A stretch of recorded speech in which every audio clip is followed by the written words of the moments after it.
नमस्कार, आपके साथ मैं हूं सुखवीर। आप देख रहे हैं आपका अपना चैनल भिवानी हलचल। और आज की खबरें इस प्रकार से। प्रदेश में बेरोजगारी व महंगाई के खिलाफ आम आदमी पार्टी कार्यकर्ताओं द्वारा हल्ला बोल व शहर की मुख्य सड़कों पर वीरवार को प्रदर्शन किया गया। इस अवसर पर पूर्व सांसद डॉक्टर अशोक तंवर व आप के राष्ट्रीय परिषद सदस्य पवन हिंदुस्तानी इत्यादि ने कहा कि भाजपा सरकार की नीतियों व फैसलों की महामारी से प्रदेश की जनता बुरी तरह से त्रस्त है, जिसका बदला जनता आगामी चुनाव में लेगी। इस मौके पर पूर्व सांसद डॉक्टर अशोक तंवर ने कहा कि हरियाणा प्रदेश में हर वर्ष 5,500 कर्मचारी रिटायर होते हैं, लेकिन नई भर्ती का आंकड़ा बहुत कम है। हरियाणा में आबादी के हिसाब से 9 लाख कर्मचारी होने चाहिए, लेकिन नियमित कर्मचारियों की संख्या 3,38,921 है। उन्होंने कहा कि हरियाणा में 1,80,000 पद खाली पड़े हैं और प्रदेश सरकार ने अप्रैल 2023 से 13,000 पदों को समाप्त ही कर दिया है। यही नहीं, प्रदेश में चिकित्सा व्यवस्था का हाल बेहाल है। हरियाणा में आबादी के हिसाब से 10,000 चिकित्सक होने चाहिए, लेकिन अभी प्रदेश में 4,000 ही चिकित्सक है और चिकित्सकों के 6,000 पद खाली पड़े हैं। इस मौके पर आम आदमी पार्टी के राष्ट्रीय परिषद के सदस्य पवन हिंदुस्तानी ने कहा कि हर 3 स्नातक युवाओं में से एक बेरोजगार है। यही नहीं, स्नातक और उससे ऊपर की योग्यता रखने वाले बेरोजगारों की संख्या 6,02,000 है। उन्होंने आरोप लगाया कि आज देश व प्रदेश में बेरोजगारी व महंगाई इस कदर हावी हो रही है कि पूरा देश दुखी है, लेकिन उसके बावजूद भाजपा सरकार का इन अहम मुद्दों की तरफ कोई ध्यान नहीं जा रहा है। आप सब जानते हो, महिला उत्पीड़न में नंबर 1, खिलाड़ियों को पिटवाने में नंबर 1, हर चीज में अपराध में नंबर 1। तो ऐसी स्थिति में हमारे सभी साथियों ने मिलकर के फैसला किया, क्योंकि इस प्रदेश के अंदर करीबन 25 लाख 24,80,000 हमारे बेरोजगार साथी हैं। हर तीसरा जो स्नातक है उसको नौकरी नहीं मिल रही है। जो स्नातक के नीचे 10वीं 12वीं है उनकी संख्या करीबन 18 लाख है। और पदों की बात करें तो लाखों पद खाली पड़े हैं। डॉक्टरों से लेकर के टीचरों से लेकर के सीईटी का जिस तरीके से इन्होंने कहा पात्रता का अगर मामला रखा था, तो जिन बच्चों ने क्वालिफाई किया उनको सबको अधिकार होना चाहिए था एग्जाम में बैठने का, लेकिन सरकार के समझ में ही नहीं आ रहा, क्योंकि उसके अंदर धांधली है, कोई पारदर्शिता नहीं है। और इसीलिए सरकार ने उसका जो रिजल्ट है वो भी घोषित नहीं किया। बोले हम फोन पे बताएंगे। 3-3, 4-4 दिन जब रह गए तो बच्चे जो है वो कोर्ट में गए, हमारे नौजवान साथी, हमारी बहनें, हमारे भाई, और आखिर में कोर्ट से उनको राहत मिली। अब एग्जाम पोस्टपोन हो गया, आगे बढ़ गया है, लेकिन इससे सरकार की मंशा पता चलती है कि वो 2019 के बाद भर्ती ही नहीं करवा पाई ढंग से, और इसीलिए लाखों पद जो खाली पड़े हैं। हमारी मांग है सरकार से कि तुरंत जो दोषी लोग हैं उनके ऊपर कार्रवाई होनी चाहिए और अच्छे लोगों को मौका मिले, ताकि नौजवान आगे रोजगार पा सकें। आज ये जो रोड शो आम आदमी पार्टी करने जा रही है, युवाओं की बेरोजगारी का हमारे हरियाणा में बेरोजगारी नंबर 1 है, महंगाई भी नंबर 1 है। हरियाणा के युवाओं का हाथ मजबूत करने के लिए, हरियाणा के युवाओं की आवाज को बुलंद करने के लिए, हरियाणा के युवाओं को रोजगार दिलवाने के लिए आज विरोध प्रदर्शन, रोड प्रदर्शन किया जा रहा है। और मैं आप सबको बताना चाहती हूँ इस मीडिया के चैनल के माध्यम से, अभी काफी संख्या में आम आदमी पार्टी के आज देखिए हम बेरोजगार बच्चों की आवाज उठाने के लिए यहाँ इकट्ठा हुए हैं। बीजेपी की सरकार में वर्तमान तो लोगों का खराब कराई है। देखिए अब इनकी नजर भविष्य पे है, क्योंकि जो हमारा आज का युवा है ये हमारा भविष्य है। आज बच्चे बेरोजगार हैं। आज बीजेपी की सरकार की बदौलत देश में हरियाणा नंबर 1 है बेरोजगारी के मामले में। हरियाणा में लगभग 40% बच्चे जो हैं वो बेरोजगारी की जो ये बीमारी है इससे जूझ रहे हैं। बच्चे फॉर्म भर देते हैं, वो फॉर्म के भर्तियां कैंसिल हो जाती हैं। जो पेपर होते हैं उनकी भर्तियों को लटका दिया जाता है। कोई भी एक भी ऐसी व्यवस्था नहीं है बीजेपी की सरकार में सुचारू रूप से, व्यवस्थित रूप से चल रही हो। तो देखिए हमारी यही मांग है कि बच्चों को न्याय मिले, बेरोजगार जो युवा हैं उनको रोजगार मिले, जो भर्तियां लंबित हैं उनको भरा जाए, रिक्त पदों को भरा जाए, सीटेट के लिए जो बच्चों की मांगे हैं उन मांगों को पूरा करा जाए। बीजेपी की सरकार ने एक कॉमन एलिजिबिलिटी टेस्ट लिया था, उसमें 350 बच्चों ने पास किया उसको। साढ़े तीन लाख बच्चों ने उसको पास किया। आज हरियाणा में 2 लाख बच्चे बेरोजगार हैं। अगर बीजेपी की सरकार साफ नियत से काम करे तो कम से कम 2 लाख बच्चे रोजगार पा सकते हैं। नाम तो दलजीत ताल्लू है और फिलहाल नई पार्टी ने जिम्मेवारी दी है। भिवानी महेंद्र लोकसभा का वाइस प्रेसिडेंट मेरे को बनाया है। सबसे पहले तो मैं आम आदमी पार्टी के शीर्ष नेतृत्व का धन्यवाद करता हूं। और आज जो सीईटी का पेपर लेकिन ठंडा बस्ता सरकार ने डाल रखा है, उसके लिए हम तो आज प्रदर्शन कर रहे हैं। मेरा नाम सविता नंदा है, मैं संयुक्त सचिव हिसार लोकसभा। आज महंगाई और बेरोजगारी के खिलाफ हम आवाज उठा रहे हैं युवाओं के लिए पूरा हरियाणा प्रदेश में, क्योंकि युवा हमारे नशे की तरफ जा रहे हैं और अपराध की तरफ जा रहे हैं, उसको हम बचाना चाहते हैं। आम आदमी पार्टी आएगी तो इन सब का ध्यान रखा जाएगा। और महंगाई भी अपने चरम पे है, महिलाओं को रसोई चलाना बहुत बड़ा मुश्किल हो गया है, क्योंकि सिलेंडर जब 400 रुपए का, तब बड़े सिलेंडर और घिया त्योरी सब कुछ रख के महिलाएं बड़ा उपद्रव मचाती थी जब कांग्रेस सरकार थी। जो अभी फिलहाल बीजेपी में है वो अभी कुछ भी बोलने को तैयार नहीं है, उन्होंने मौन धारण कर रखा है। मैं राजा चांगिया, मीडिया इंचार्ज। आज आम आदमी पार्टी भिवानी जिले में डॉक्टर अशोक तंवर जी के नेतृत्व में एक बहुत बड़ा प्रोटेस्ट करने जा रही है। हम हरियाणा सरकार को चेताना चाहते हैं, या तो वो सुधर जाए या फिर हम सुधार देंगे। हरियाणा में अभी हम डाटा अगर आंकड़ों की बात करें तो लगभग 25 लाख के आसपास हमारे युवा साथी बेरोजगार है, जिसमें से कि 19 लाख तकरीबन हमने डाटा निकलवाया है। 19 लाख के तकरीबन 24 वर्ष की उम्र तक के युवा हमारे बेरोजगार हैं। अगर युवाओं को रोजगार नहीं मिलेगा, वो बेरोजगार घूमेंगे तो कहीं ना कहीं भटक सकते हैं, और सरकार इस तरफ बिल्कुल भी ध्यान नहीं दे रही है। तो सरकार को चेताने के लिए आज हम बेरोजगारी को दूर करने के लिए सरकार को चेताने के लिए प्रोटेस्ट कर रहे हैं भिवानी में। और आप देख सकते हैं हमारे कार्यकर्ताओं की भीड़ पूरे उत्साह से इस प्रोटेस्ट में शामिल हुई। बीजेपी सरकार ने तो बेरोजगारी तो इस कदर कर दी कि जो लग रहे थे वो भी नौकरी छूटवा दी, उनकी नहीं देने की तो बहुत दूर की बात है। आम आदमी पार्टी इसी के बारे में संघर्ष करते हुए यहाँ से पैदल मार्च करेगी। पूरा बाजार यहाँ से होते हुए घंटाघर, सराय चौपटा और हासी गेट, पुराना बस स्टैंड, कोर्ट तक जाएगी। और आम आदमी पार्टी तब तक लड़ती रहेगी जब तक बीजेपी को हम इस सीट से हटा देंगे। आम आदमी पार्टी आने के बाद हर युवा को रोजगार मिलेगा। हिंदुस्तानी हूँ, राष्ट्रीय परिषद का मेंबर हूँ, हरियाणा का स्टेट का जॉइंट सेक्रेटरी हूँ। और आज का जो प्रोटेस्ट है उसके अंदर हमारे सीनियर लीडरशिप से श्री अशोक तंवर जी हमारे बीच में पहुंच रहे हैं, और महंगाई और बेरोजगारी को लेके ये प्रोटेस्ट हम करने जा रहे हैं। पिछले 14 करीब 7-8 साल से देख रहे हैं, काफी हमें बार बार दिलासा दी गई कि हम महंगाई कम करेंगे, हम बेरोजगारी को कम करेंगे। मोदी सरकार का भी वादा था और खट्टर सरकार का भी वादा था कि भाई कम से कम पूरे देश के अंदर हम 8 करोड़ रोजगार लेके आएंगे, और हरियाणा के अंदर ज्यादा नहीं तो कम से कम भी इनको 30-40 लाख रोजगार देने का इनका वादा था। लेकिन आज देखते हैं कि हरियाणा बेरोजगारी के अंदर नंबर 1 हो चुका है। महंगाई के अंदर पूरे देश के अंदर ऐसी महंगाई छाई है कि सोच भी नहीं सकते।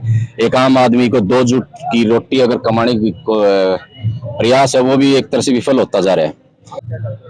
मैं तकदीर Singh Grewal, retired block education अफसर भिवानी और आम आदमी पार्टी का कार्यकर्ता हूं। आज पूरे भिवानी महेंद्रगढ़ लोकसभा क्षेत्र का एक विरोध प्रदर्शन है आम आदमी पार्टी का। इसमें बेरोजगारी और महंगाई के विरोध में आम आदमी पार्टी प्रदर्शन करने जा रही है, क्योंकि आज बीजेपी की सरकार ने युवाओं को बड़ा ठगा है। केवल मात्र नौकरियों के एडवर्टाइजमेंट करते हैं, किसी प्रकार की कोई नौकरी नहीं देते। अगर मान लो टेस्ट लेते हैं, पहले बात तो टेस्ट नहीं होता, अगर टेस्ट होता भी है तो उसमें जो पेपर रद्द हो जाते हैं। वास्तव में ही बेरोजगारी की सौगात दी है युवाओं को। मेरा नाम सविता नंदा है, मैं संयुक्त सचिव हिसार लोकसभा। आज महंगाई और बेरोजगारी के खिलाफ हम आवाज उठा रहे हैं युवाओं के लिए पूरा हरियाणा प्रदेश में, क्योंकि युवा हमारे नशे की तरफ जा रहे हैं और अपराध की तरफ जा रहे हैं, उसको हम बचाना चाहते हैं। आम आदमी पार्टी आएगी तो इन सब का ध्यान रखा जाएगा। और महंगाई भी अपने चरम पे है, महिलाओं को रसोई चलाना बहुत बड़ा मुश्किल हो गया है, क्योंकि सिलेंडर जब 400 रुपए का, तब बड़े सिलेंडर और घिया त्योरी सब कुछ रख के महिलाएं बड़ा उपद्रव मचाती थी जब कांग्रेस सरकार थी। जो अभी फिलहाल बीजेपी में है वो अभी कुछ भी बोलने को तैयार नहीं है, उन्होंने मौन धारण कर रखा है। मैं राजा चांगिया, मीडिया इंचार्ज। आज आम आदमी पार्टी भिवानी जिले में डॉक्टर अशोक तंवर जी के नेतृत्व में एक बहुत बड़ा प्रोटेस्ट करने जा रही है। हम हरियाणा सरकार को चेताना चाहते हैं, या तो वो सुधर जाए या फिर हम सुधार देंगे। हरियाणा में अभी हम डाटा अगर आंकड़ों की बात करें तो लगभग 25 लाख के आसपास हमारे युवा साथी बेरोजगार हैं, जिसमें से कि 19 लाख तकरीबन हमने डाटा निकलवाया है। 19 लाख के तकरीबन 24 वर्ष की उम्र तक के युवा हमारे बेरोजगार हैं। अगर युवाओं को रोजगार नहीं मिलेगा, वो बेरोजगार घूमेंगे तो कहीं न कहीं भटक सकते हैं, और सरकार इस तरफ बिल्कुल भी ध्यान नहीं दे रही है। तो सरकार को चेताने के लिए आज हम बेरोजगारी को दूर करने के लिए, सरकार को चेताने के लिए प्रोटेस्ट कर रहे हैं भिवानी में। और आप देख सकते हैं हमारे कार्यकर्ताओं की भीड़ पूरे उत्साह से इस प्रोटेस्ट में शामिल हुई है। बीती शाम जिले के गांव सांगा में अवैध रूप से चलाए जा रहे ईंट भट्टे पर मुख्यमंत्री के उड़न दस्ते द्वारा छापामार कार्रवाई की गई। छापामारी के दौरान प्रदूषण नियंत्रण विभाग, खनन विभाग, खाद्य आपूर्ति विभाग ने संयुक्त रूप से कार्रवाई करते हुए पाया कि मालिक के द्वारा बिना एनओसी के भट्टे को चलाया जा रहा था। इन सब कमियों के चलते मालिक के खिलाफ नियमानुसार कार्रवाई शुरू कर दी गई है। पोल्यूशन कंट्रोल विभाग के एसडीओ कपिल सिंह ने बताया कि उन्हें सूचना मिली थी कि बगैर परमिशन के सांगा गांव के पास यह ईंट भट्टा चलाया जा रहा है। विभाग ने यहां पर पहले चल रहे भट्टे को बंद कर दिया था, जिसके बाद इस भट्टे के लिए किसी भी प्रकार की एनओसी नहीं ली गई और अवैध रूप से इस भट्टे को चलाया जा रहा था। उन्होंने बताया कि इस भट्टे मालिक ने भट्टे के नजदीक ही एक अन्य यूनिट भी लगा रखी थी, जिसकी चिमनी का धुआं अंडरग्राउंड से पाइप लगाकर धुएं का निकास किया जा रहा था, जो पूर्णतः कानून का उल्लंघन है। इससे यहाँ काम करने वाले मजदूरों व अन्य कर्मचारियों के स्वास्थ्य को सीधा नुकसान पहुंचने और उनकी लाइफ सेफ्टी से संबंधित मापदंडों का उल्लंघन साफ झलकता है। इस कार्यवाही में जुटे तीनों विभाग अलग अलग कार्यवाही कर रहे हैं, जिसमें इस भट्टे के मालिक पर एफआईआर दर्ज करने, जुर्माना लगाने के अलावा सो कॉज नोटिस देने की कार्यवाही भी की जा रही है। देखिए, आज मेरा नाम कपिल सिंह, मैं pollution control board Bhiwani region में एसडीओ हूँ। एक सीएम फ्लाइंग स्क्वाड के थ्रू हमें एक शिकायत मिली। हम यहाँ पे माइनिंग डिपार्टमेंट, डीएफएससी डिपार्टमेंट और पोल्यूशन कंट्रोल बोर्ड की टीम, ये सीआईडी टीम के थ्रू हम यहाँ पे आए। यहाँ पे हमें मालिक मिले यहाँ के यूनिट के, श्री मंजीत। पूछताछ करी, उनके पास किसी भी डिपार्टमेंट की कोई भी एनओसी नहीं थी प्रेजेंटली। हमारे बोर्ड द्वारा ये भट्टा 2019 में बंद किया गया है, तो हमारे बोर्ड से भी इनके पास कोई एनओसी नहीं है, माइनिंग से भी नहीं है, डीएफएससी से भी नहीं है। तो सभी डिपार्टमेंट इन्हें शोकॉज नोटिस इशू करेंगे। डीएफएससी डिपार्टमेंट भी इन पे कोई जुर्माना लगाएगा, इनकी एफआईआर लॉन्च करेगा, और माइनिंग डिपार्टमेंट भी अपने नियम अनुसार कार्य करेंगे। वो भी माइनिंग भी कुछ एनवायरमेंट कंपनसेशन रिकमेंड। 30 जून के बाद से ये सुप्रीम कोर्ट के ऑर्डर्स हैं कि भट्टे ना चलें, क्योंकि इस रीजन की एनसीआर एरिया की कैरिंग कैपेसिटी इतनी नहीं है कि भट्टे इस दौरान चलाए जा सकें। तो आपके माध्यम से मैं सभी भट्टों को एक मैसेज भी देना चाहूँगा कि सभी वो अपने भट्टे 30 जून के बाद ऑपरेट ना करें, अन्यथा कार्रवाई करनी पड़ेगी। ये विलेज सांगा है, इस भट्टे का नाम साई दर्शन भट्टा है, और यहाँ पे एक तो मेन भट्टा है और उसके साथ इन्होंने एक और नया यूनिट लगा ली, जिसमें चिमनी नहीं है, और अंडरग्राउंड पाइप के थ्रू ये उसका धुआं मेन यूनिट से चैनलाइज कर रहे हैं।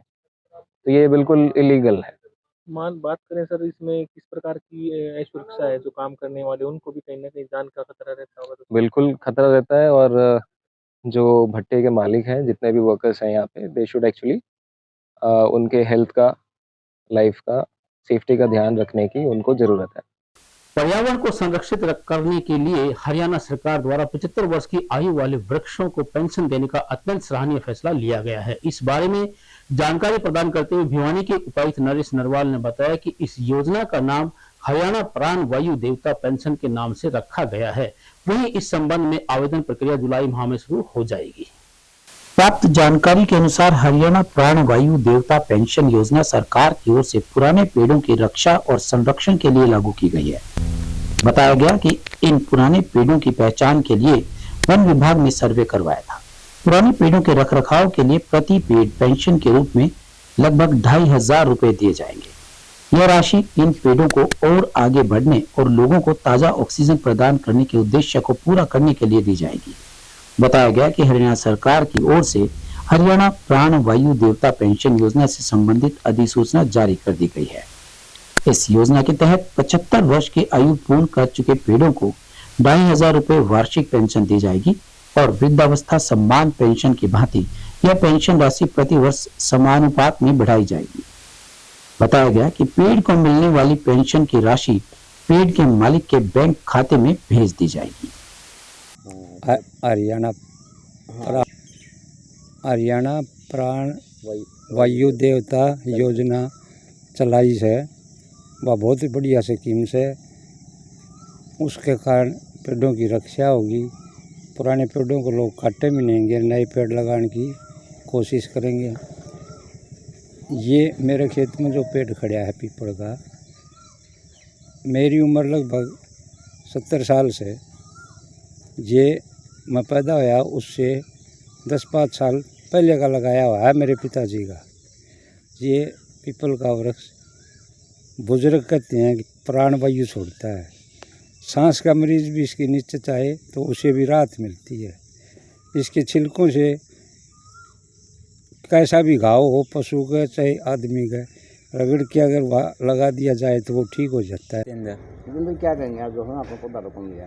आज हमारी शादी है और आज हमें यहाँ पर एक पौधा लगाया है और हम पूरे परिवार के साथ आए हैं और हमें खुशी है कि हमें पर्यावरण के जो 75 साल के पेड़ हैं उनको सरकार ने मतलब पेंशन बनाई है, तो सरकार ने ये काम बहुत बढ़िया कराया है, इससे हम बहुत खुश हैं। कई साल हो गए, जब तक पेड़ नहीं हो गए कुछ नहीं होगा।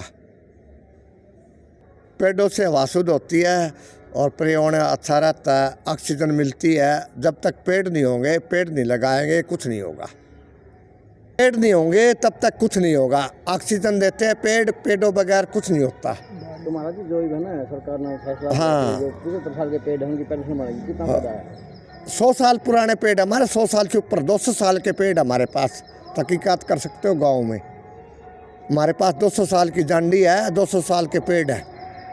हाँ, बढ़िया काम करा है, बढ़िया काम करा।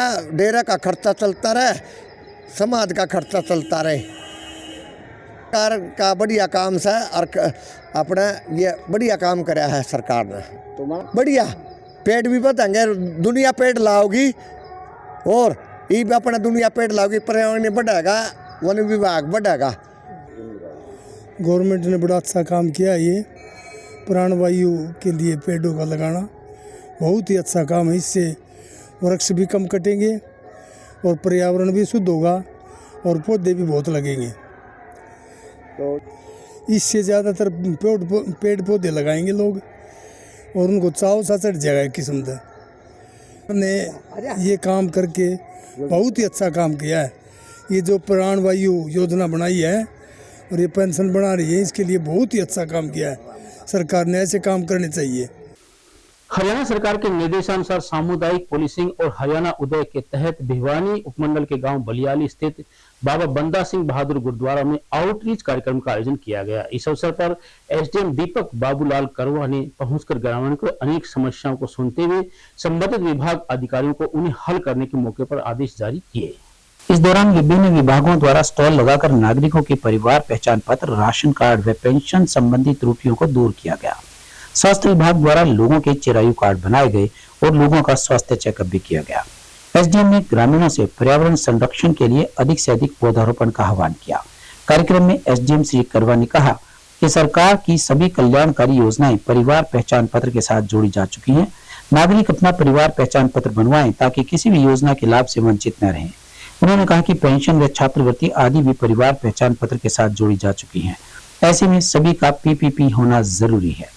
परिवार पहचान पत्र के आधार पर योग्यता पूरी होते ही घर बैठे ही पेंशन सुविधा का लाभ मिलना शुरू हो जाता है। इसी तरह से आयुष्मान व निरोगी हरियाणा आदि स्वास्थ्य योजनाओं का लाभ भी पीपीपी के आधार पर मिलता है। उन्होंने कहा कि प्रदेश सरकार के निर्देशानुसार उपायुक्त नरेश नरवाल के मार्गदर्शन में जिला में हरियाणा उदय के तहत आउटरीच कार्यक्रम आयोजित किए जा रहे हैं।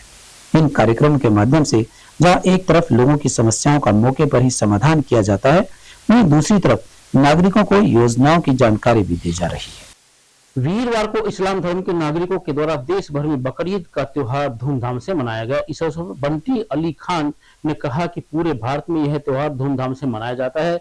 वहीं मस्जिद कमेटी प्रधान जोरावर अली खान इत्यादि के द्वारा देशवासियों को ईद की मुबारकबाद दी गई है। आज देश भर में बकरीद का त्योहार मनाया जा रहा है। इस्लाम धर्म में इस दिन बकरे की कुर्बानी देने की परंपरा होती है। पूरे देश में ईद को लेकर जबरदस्त उत्साह है। मस्जिद कमेटी प्रधान जोरावर अली खान ने देशवासियों को ईद की मुबारकबाद दी। वहीं बंटी अली ने कहा कि पूरी दुनिया में ईद का त्योहार बड़ी धूमधाम से मनाया जाता है। भारत में 29 जून यानी आज ईद मनाई जा रही है। शांति और सुख समृद्धि के लिए भी वो दुआएं मांगते हैं। ईद उल अजहा मुसलमानों का सबसे बड़ा त्योहार है। वहीं इस्लामिक मान्यताओं के मुताबिक रमजान महीने के अंत में ही पहली बार कुरान आई थी। मक्का से मोहम्मद पैगंबर के प्रवास के बाद पवित्र शहर मदीना में ईद उल फितर का उत्सव शुरू हुआ। इस मौके पर कमेटी के अनेक सदस्य मौजूद रहे। आज के ईद के इस बहुत ही पवित्र त्यौहार के इस अवसर पर हम सब यहाँ मस्जिद के अंदर बधाई देने के लिए पहुँचे हैं और सभी भाइयों ने बहुत ही प्यार प्रेम से ईद की एक दूसरे को बधाई दी और मानवता का संदेश दिया। और ये त्यौहार हमें आपसी प्रेम भाव, मेल मिलाप, आपसी सहयोग की हमें शिक्षा देते हैं और ऐसे मौक़ों पर हमने विश्व कल्याण की कामना करनी होती है और हम चाहते हैं कि सभी पूरे विश्व के अंदर शांति रहे, सब उन्नति करें, सब स्वस्थ रहें, सब निरोगी रहें। इसी के साथ फिर से हम सभी को ईद के मुबारक मौके का बहुत बहुत शुभकामनाएं और बधाई देते हैं। और इस अवसर पर हम सब चाहते हैं कि यहाँ जो जो काम अधूरे पड़े हैं, जैसे यहाँ एक अच्छे भवन का निर्माण होना है, नमाज अदा करते वक्त यहाँ पर व्यवस्थाएँ कुछ ऐसी हैं जो अभी विकसित करनी रह गई हैं, उनको विकसित करने के पूरा प्रयास करेंगे। 2 करोड़ की राशि तक का जो भी काम यहाँ पर प्रस्तावित होगा, हम यहाँ के जो इमाम साहब हैं, यहाँ के जो प्रबंधन समिति के हमारे अध्यक्ष हैं, प्रधान जी हैं, उनके साथ मिलकर के सलाह चर्चा करके यहाँ कार्यक्रम पूरा करने का काम करेंगे। जोरावर जी हैं हमारे, इन्होंने जो जो काम बताया हमने उस काम को पूरा करने का इनको पूरा वादा दिया है। जिम्मेदारी मावा हाँ कमेटी के आदमी हाँ, जोरावर प्रधान है, मैं उप प्रधान हूँ और यहाँ करीब कम से कम भी 3000 आदमी ने नमाज अदा की है। और ये ईद की नमाज है, ये इस ईद की नमाज के बाद आपस में भाईचारा गले मिलता है। और जो ये ईद का त्यौहार आवा है, ये खुशियों का त्यौहार है और ये बकरीद है, ये हज का महीना तिल हिज्जा का महीना बोला जाता है उर्दू में। तो इसमें आज हज पूरा होगा और आज वहाँ कुर्बानी शुरू होगी। हर मुसलमान पर कुर्बानी भी वाजिब यानी ज़रूरी है, जिसकी हैसियत हो, बगैर हैसियत का कोई ज़रूरी नहीं। तो आज 3 दिन तक ये कुर्बानी चलेगी। 3 दिन के बाद हाजी लोग हमारे वापस शुरू हो जाएंगे और ये अच्छा इंतज़ाम हुआ है।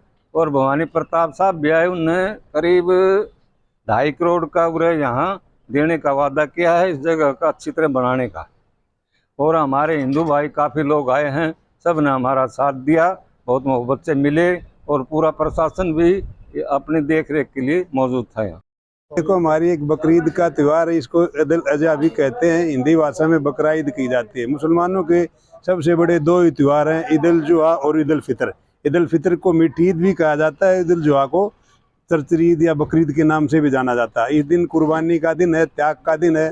सब मुसलमान भाई एक दूसरे से मोहब्बत से गले मिलकर एक दूसरे को मुबारकबाद देते हैं और ये बड़ी खुशियों का त्यौहार है। इस दिन यहाँ करीब 3-3.5 हज़ार लोग इकट्ठे हुए हैं। सबको अच्छे इंतज़ाम कर रखे थे कमेटी ने और सब अमन व चैन शांति के लिए पूरे भारत विश्व के लिए दुआ की, अल्लाह से दुआ की है।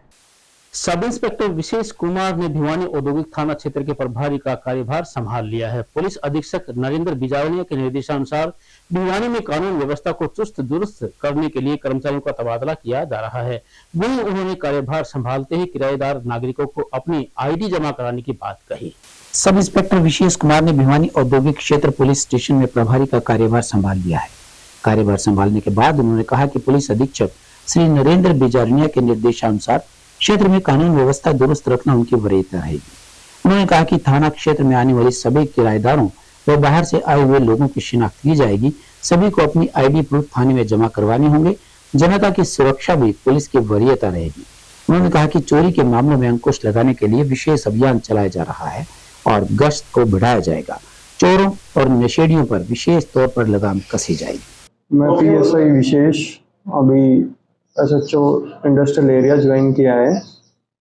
मैं आप सबसे एक अपील करना चाहता हूँ कि मेरी ज्वाइनिंग के दौरान हमारा प्राइम फोकस चोरी नशे करने वाले लोगों पर होगा। नशे पर लगाम लगाने की हम पूरी कोशिश करेंगे और चोरी की वारदात को रोकने की पूरी हमारी कोशिश रहेगी। मेरे आप लोगों से अपील है कि आप भी कानून व्यवस्था बनाने में हमारा सहयोग करें। आपको किसी भी प्रकार की नशे के बारे में या किसी भी अपराध की सूचना मिलती है तो हमें तुरंत इन्फॉर्म करें। थाने का सरकारी नंबर है 88 140 11 455। आप डायरेक्ट आकर हमारे MHC को अपनी कंप्लेंट दे सकते हैं। ऑनलाइन पोर्टल पर भी अपनी दरखास्त लिखवा सकते हैं और आमजन के सहयोग से हम सुचारू रूप से कानून व्यवस्था को बनाकर रख सकते हैं। तो हमारा सहयोग करें। हम आपको एक सुरक्षित माहौल प्रदान करने की पूरी कोशिश करेंगे। जो आपराधिक किस्म के युवक होते हैं उनकी किस प्रकार से पहचान की जाएगी, किस प्रकार से उन पर लगाम लगाई जाएगी? तो अपराधी किस्म के व्यक्तियों का हमारे पास डाटा ऑलरेडी होता भी है और हम उन पे अभी एक ग्राम प्रहरी करके एक ऐप बनाई गई है हरियाणा पुलिस के द्वारा। उसके अंदर स्पेशल डाटा बनाया गया है। उसके लिए हमारे पास बीट का प्रोविजन है। बीट बनाई गई है थाना में। बीट इंचार्ज को डायरेक्ट किया गया है कि जो अपराधी किस्म के लोग हैं उनको कंटिन्यू चेक करें और अपने सीक्रेट इन्फॉर्मर है उनसे उन पर कड़ी निगरानी रखें। वीरवार को नई दिल्ली के BLK max super speciality hospital एवं शिव शक्ति जन कल्याण सेवा ट्रस्ट के संयुक्त तत्वावधान में स्थानीय जहरगिरी आश्रम के अंतर्राष्ट्रीय श्री महंत डॉक्टर अशोक गिरी महाराज के सानिध्य में निःशुल्क स्वास्थ्य जांच शिविर का आयोजन किया गया। इस अवसर पर चिकित्सकों के द्वारा BP, हाइपरटेंशन, शुगर इत्यादि के अनेक बीमारियों से ग्रस्त करीब 160 मरीजों के स्वास्थ्य की जांच की गई। जैसे जैसे जीवन में भागदौड़ बढ़ रही है वैसे वैसे लोग हाइपरटेंशन, BP, शुगर व अन्य बीमारियों का शिकार हो रहे हैं तथा जब हम इन बीमारियों की अनदेखी करते हैं तो कई बार ये अनदेखी हमारे लिए जानलेवा साबित होती है। इसीलिए प्रत्येक व्यक्ति को अपने स्वास्थ्य के प्रति जागरूक रहना चाहिए और समय समय पर अपने स्वास्थ्य की जांच करवाते रहना चाहिए। यह बात स्थानीय सिद्धपीठ बाबा जहरगिरी आश्रम के पीठाधीश्वर अंतर्राष्ट्रीय श्री महंत जूना अखाड़ा डॉक्टर अशोक गिरी महाराज ने वीरवार को आश्रम परिसर में आयोजित निःशुल्क चिकित्सा शिविर में आए लोगों से कही। इस दौरान BP, शुगर, HB, कैंसर के test, BMD test, BMI test निःशुल्क किए गए, जिसमें 160 मरीजों की निःशुल्क जांच की गई। इससे पहले कार्यक्रम में कैंसर जागरूकता कार्यक्रम का आयोजन किया गया, जिसमें लोगों को कैंसर मुक्त राष्ट्र बनाने के प्रति जागरूक भी किया गया। इस मौके पर डॉक्टर अशोक गिरी महाराज ने कहा कि आज रोजाना नई बीमारियां जन्म ले रही हैं, जिसका मुख्य कारण लोगों का सात्विक भोजन से दूरी बनाना है।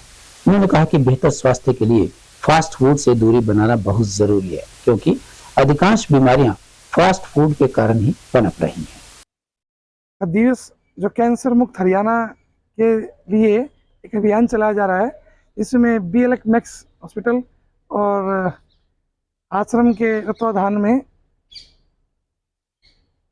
कैंसर जो रोग है, जो महामारी है, उसको उपचार के लिए उससे कैसा बचाव किया जाए, किस प्रकार व्यक्ति सुरक्षित रहे, अपने स्वास्थ्य को बचाए, उसको लेकर डॉक्टर आए हुए हैं। डॉक्टर लोग बच्चों को और जो भी ग्रस्त रोगी हैं उनको सलाह दे रहे हैं। कैंसर आज एक आम बीमारी की तरह, जैसे सर दर्द है, खांसी, बुखार, इस तरह फैलता जा रहा है। कैंसर अर्थात की वह बीमारी जो हमारी नसों को जकड़ता हुआ एकदम अचानक चलता मालूम कि ये बीमारी हो गई, ये अंतिम स्टेज पर है, तो जो कि व्यक्ति को पता चलने पर ही वो मरने के समान हो जाता है। तो उस बीमारी से हम कैसे बचें?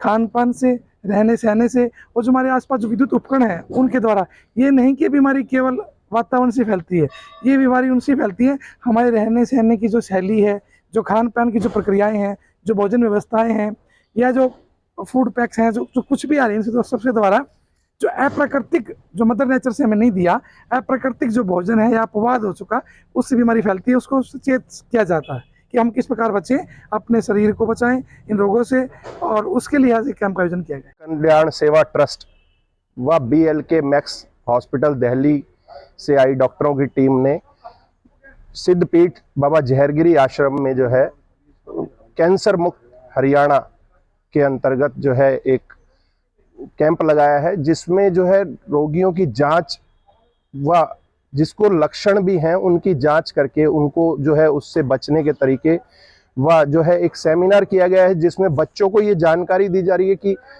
कैंसर किस प्रकार से होता है, उसके कैसे पहले लक्षण पहचाने जा सकते हैं, कि हर एक गांठ को कैंसर नहीं कहा जा सकता। इस तरह की जानकारियां उन्हें दी जा रही हैं ताकि वो आगे जाकर समाज में ये बात पहुंचाएं कि कैंसर अगर है उसके लक्षण कैसे हो सकते हैं, अगर है तो उसकी टाइम पर जांच हो, क्योंकि ये रोग एक ऐसा है जो अंतिम क्षणों में जाके पता चलता है, जिसका जब इलाज नहीं हो पाता और जो है पूरा परिवार इससे जो है नुकसान है। इसलिए जो है केवल रोगी को फर्क नहीं पड़ता, सारे परिवार को उसका फर्क पड़ता है। अगर किसी को परिवार में कैंसर हो जाए, उसके बचाव के व उसकी जांच जो है आज जो है सिद्धपीठ बाबा जहरगिरी आश्रम में कैंप लगाया है।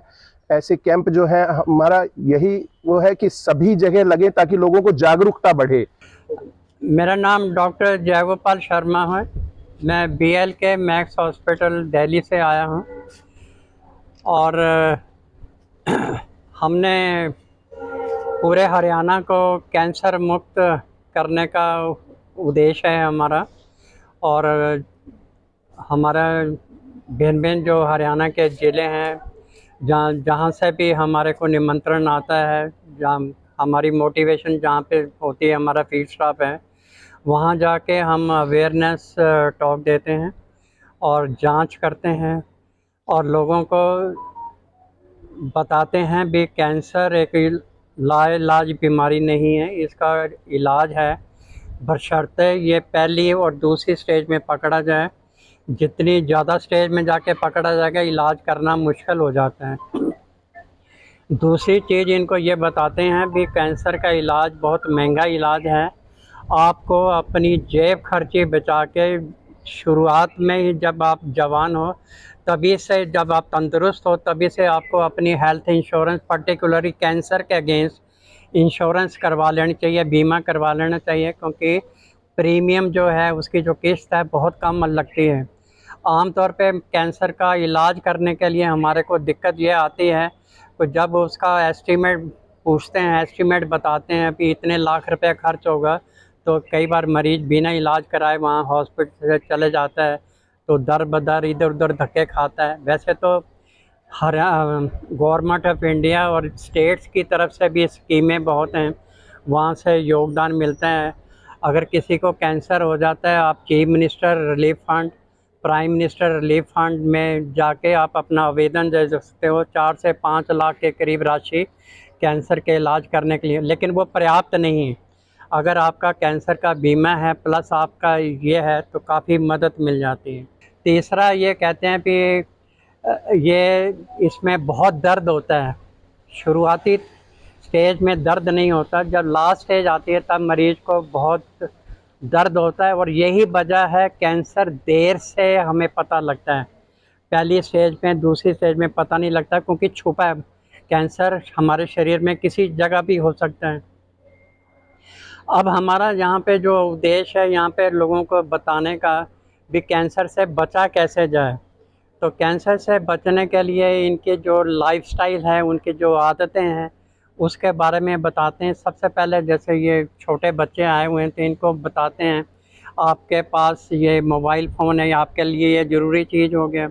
तो इनको फिर ये बताते हैं कि आपके पास इंश्योरेंस, अपनी जेब खर्ची बचा के, फास्ट फूड पे पैसा ना खर्च करो, जेब खर्ची बचा के अपनी इंश्योरेंस कराओ। माँ बाप के ऊपर आपको लोड देने की ज़रूरत नहीं है।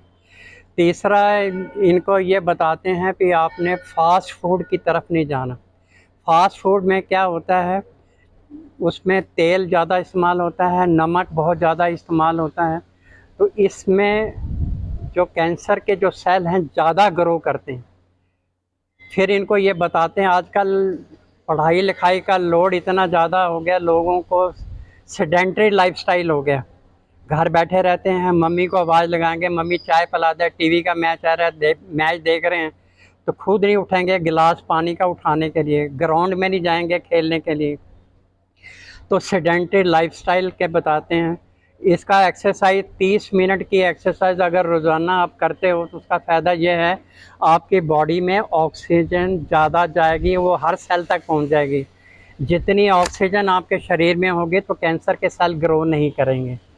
फिर इनको ये बताते हैं घरों में बड़ी प्रथा, जितना पुराना अचार होगा तो वो बहुत टेस्टी लगता है, रींगे मारेंगे भी मेरा हाथ का अचार कभी ख़राब नहीं होता, लेकिन वो अचार बहुत पुराना अचार का सेवन नहीं करना चाहिए क्योंकि उसमें नमक तेज होता है, चीनी उसमें डाली होती है, मीठा उसके अंदर डाला होता है। तो ये इनको अगर खाना है तो ताज़ा ही खाना है। आज की खबरों में बस इतना ही। अब मुझे दीजिए इजाजत। देखते रहिए आपका अपना चैनल भिवानी हलचल।